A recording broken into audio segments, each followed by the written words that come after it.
नमस्कार, Sushmita recipes and व्लॉगमध्ये तुमचं सर्वांचं स्वागत आहे। सकाळची वेळ झालेली आहे, आता मी इथे चहा ठेवत आहे।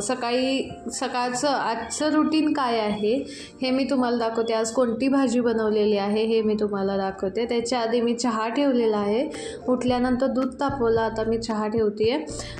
चहा मस्त असं गरमागरम सकाळच्या वेळी घ्यायला खूप छान वाटतं आणि आता थंडी पडत आहे त्यामुळे तर चहाची तल्लब असते। दिवसातून एक 3-4 वेळा चहा प्यावासा वाटतं। तर आता इथे मी चहा ठेवलेला आहे। मी दूध पाणी मिक्स करून चहा ठेवत असते, म्हणजे असा चहा छान होतो।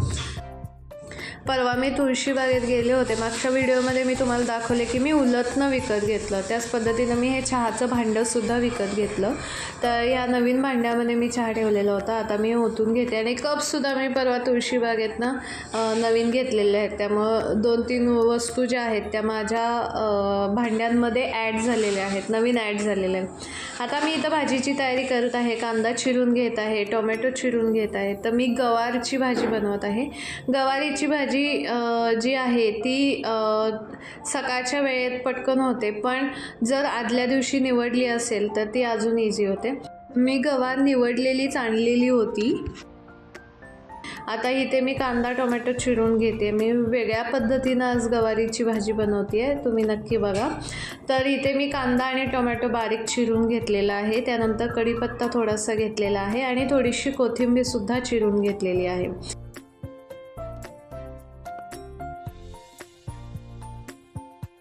कढई तापवायला ठेवलेली आहे, थोडंसं तेल घालून घेते आणि ही जी गवारी आहे ही गवारी आपण परतून घ्यायची आहे, तेलामध्ये चांगली परतून घ्यायची आहे।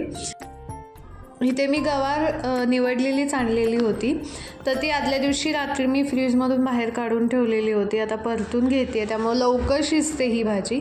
फ्रीजमध्ये जर रात्रभर राहिली भाजी तर ती लवकर शिजत नाही सकाळच्या वेळेला।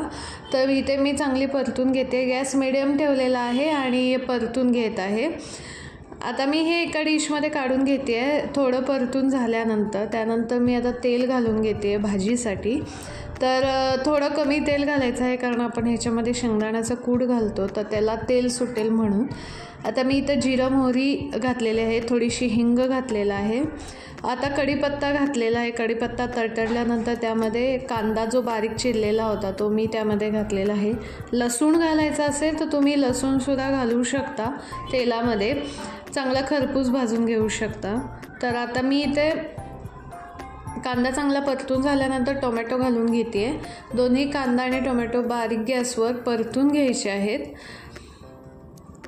आता इथं कांदा टोमॅटो परतून झाल्यानंतर त्यामध्ये अर्धा चमचा हळद, अर्धा चमचा काळा मसाला म्हणजेच कांदा लसूण मसाला, अर्धा चमचा लाल तिखट हे घालून परत हे परतून घ्यायचं आहे। कांदा टोमॅटोला चांगला मसाला लागला पाहिजे अशा पद्धतीनं हे परतून घ्यायचं आहे। आणि आता ही जी गवारी आहे ती गवार आपण त्यामध्ये घालायची आहे, परतलेली गवार आहे तर ती त्यामध्ये घालून घ्यायची आहे आणि हे पण चांगलं परतून घ्यायचं आहे। बारीक गॅसवरच परतून घ्यायची आहे। तर बघा अशा पद्धतीनं मी गवारी जी आहे ती परतून घेत आहे आणि गॅस बारीकच ठेवायचा आहे। बारीक गॅसवर भाज्या खूप चांगल्या होतात। थोडंसं परतून झाल्यानंतर त्यामध्ये मी 2 चमचे दाण्याचं कूट घातलेलं आहे आणि दाण्याचं कूट घालूनसुद्धा आता परत परतून घेतले आणि थोडंसं मीठ घालून घेतलेलं आहे शिजण्यासाठी। कांदा टोमॅटो जेव्हा तुम्ही परतता त्यावेळेला सुद्धा मीठ घातलं तरी चालतं, किंवा गवारी जेव्हा आपण कांदा टोमॅटो घातल्यानंतर गवारी घालतो तेव्हासुद्धा मीठ घातलं तरी चालतं। कोथिंबीर घालून घेतलेली आहे आणि ही चांगली परतून घ्यायची आहे भाजी। आता परतल्यानंतर त्यामध्ये आपण पाणी घालणार आहोत, तर पाणी साधंच पाणी घालायचं आहे आणि त्यानंतर आपण त्याच्यामध्ये 1 वाटी दूध घालून घेणार आहोत। आपण ही भाजी दुधामध्ये शिजवणार आहोत।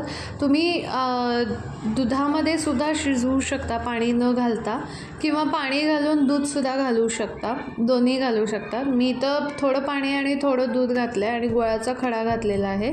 साखरेच्या ऐवजी मी गुळाचा खडा घातला आहे आणि आता हे चांगलं परतून घ्यायचं आहे, म्हणजे गवार जी आहे ती आपण दुधामध्ये शिजवून घ्यायची आहे. तर अशा पद्धतीनं शिजवून घेतली आहे मी, एका पातेल्यामध्ये काढून ठेवली आणि आता मी माझा डबा भरलेला आहे.